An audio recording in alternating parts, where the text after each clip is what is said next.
ఇట్లా చేస్తారు? ఏమో సార్ వాళ్ళని ఎవరు ఉసుగొలుపుతారు అనేది మాకు అర్థమైతలేదు సార్. మాకు 2 రోజుల నుంచి అసలు మనసున పడతలేదు. లైబ్రరీలో కూర్చున్నా కానీ ఇట్లా చేస్తారని మాకు మనసున పడతలేదు. బుక్ ముందర పెట్టుకున్నా కానీ లేని ఇట్లా చేస్తారు అనేది అర్థమైతలేదు. అయితే మొన్న ర్యాలీ చూసినప్పుడు టీవీలో టీఆర్ఎస్ జెండాలు కనబడ్డాయి సార్. నాకేమో మరి వాళ్ళేమో ఉసుగొలుపుతారేమో వీళ్ళు. ఈ రోజు అసలు మాకు డిఎస్సి గ్రూప్ వాళ్ళతో సంబంధం లేదు. గ్రూప్స్ వాళ్ళు కూడా వచ్చారు, ధర్నా ఇచ్చారంట అక్కడ డిఎస్సి దగ్గర. ఓకే, అసలు ఏం జరుగుతుందని మాకు ఏం అర్థమైతలేదు సార్. ఓకే. ఇప్పుడు గవర్నమెంట్ అయితే డిఎస్సి పరీక్ష పెట్టడం అయితే న్యాయబద్ధమే కదా? న్యాయబద్ధమే సార్. ఎన్నో సంవత్సరాలు ప్రిపేర్ అవుతారు సార్. 7 years అవుతుంది సార్ ఎగ్జామ్ లేక. ఓకే, 7 years అవుతుంది. కానీ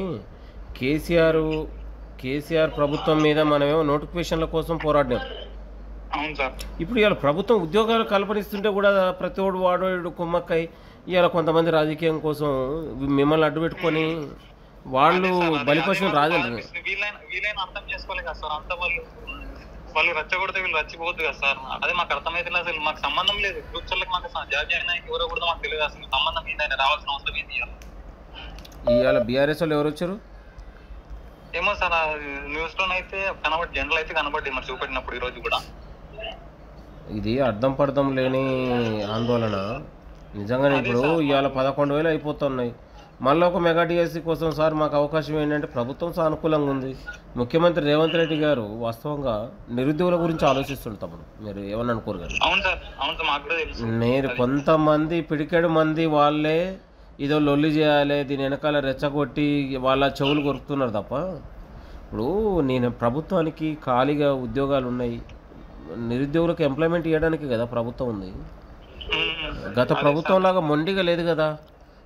ప్రతి విషయాన్ని ప్రజలతో షేర్ చేసుకుంటారు. ఇంకే అందుకనే ఇక మనం ప్రతి ఎగ్జామ్లు ఇట్లే పోతే రేపు 10th క్లాస్ వాడు ఇంటర్మీడియట్ వాడు కూడా వాయిదాలు కావాలండి. మీరు రాయలేము. ఇప్పుడు మాకు సిలబస్ కావాలి, మాకు హాలిడేస్ వచ్చినాయి, మాకు ఒక టైం కావాలంట. ఈ సంస్కృతి తెలంగాణలో అయితే ఇక ప్రతి వాళ్ళని ఇట్లా బ్లాక్మెయిల్ చేసి బెదిరిద్దాం అనుకుంటారు. బిఫోర్ 2014 ముందు ఇలాంటి పోరాటాలు ఉండేనా? జనరల్గా నేను అనేది అది. అప్పుడు 70 ఏళ్ళు నడవలేదా దేశం, రాష్ట్రం నడవలేదా?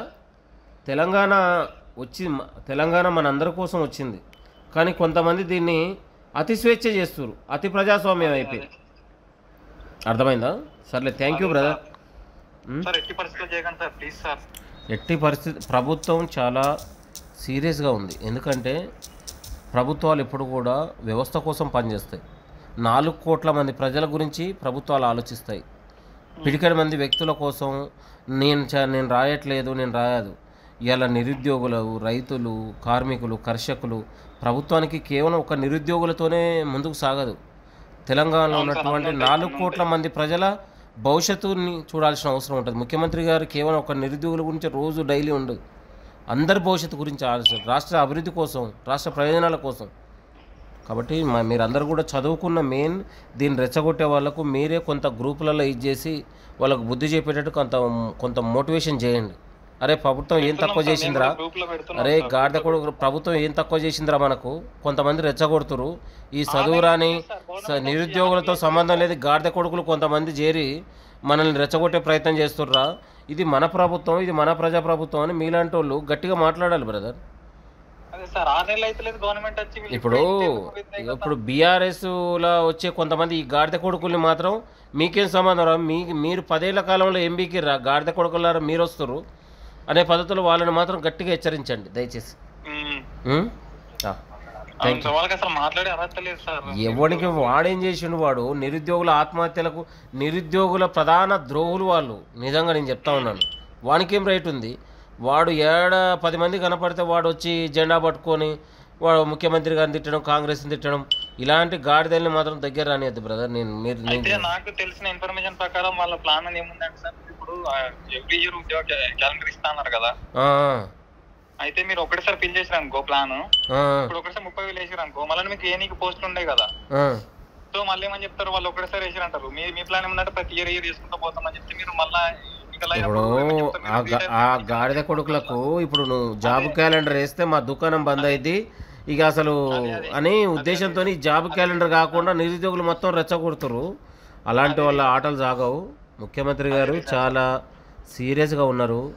నిరుద్యోగుల ప్రతి ఖాళీలను భర్తీ చేయడానికి సిద్ధంగా ఉన్నారు ఆయన, గుర్తుపెట్టుకోండి. వీళ్ళు కొంతమంది గాడిద కొడుకులు బీఆర్ఎస్లో బీజేపీలో కొంతమంది చేరి ఇబ్బంది పెట్టే ప్రయత్నం చేస్తారు, కానీ నిరుద్యోగులు మేము రెచ్చగొడుతున్నారు వాళ్ళు. వీళ్ళకి ఈ నిద్ర మొక్కలకు అర్థం కాదు. నేను బ్రదర్ 10వ తారీఖు 11వ తారీఖు నోటిఫికేషన్ అది ఆల్ టికెట్లు వస్తాయి. మీరు అందరు జాగ్రత్త చదువుకోండి, ఆ గ్రూప్లలో కూడా పెట్టండి. అరే ఎందుకురా మీరు మన జీవితాలు మంచి గవర్నమెంట్ మంచి అవకాశం ఇచ్చిందని చదువుకోమని చెప్పండి. దయచేసి ఇక్కడ ఎలాంటి ఆందోళన పోరాటాలు ఇవన్నీ వేస్ట్. ఒకడు నడిపించేవాడు కీ ఇస్తే మనం నడవడానికి సిద్ధంగా ఉండొద్దు దయచేసి. థ్యాంక్ యూ, కలుద్దాం బ్రదర్. ఓకే, యూనివర్సిటీనా మీది? లేదు సార్, అది నేను యూపీఎస్సీ చదివిన సార్ మొన్నటి దాకా. డిఎస్సీ చదువుతున్నా సార్ నేను. Thank you. ఓకే.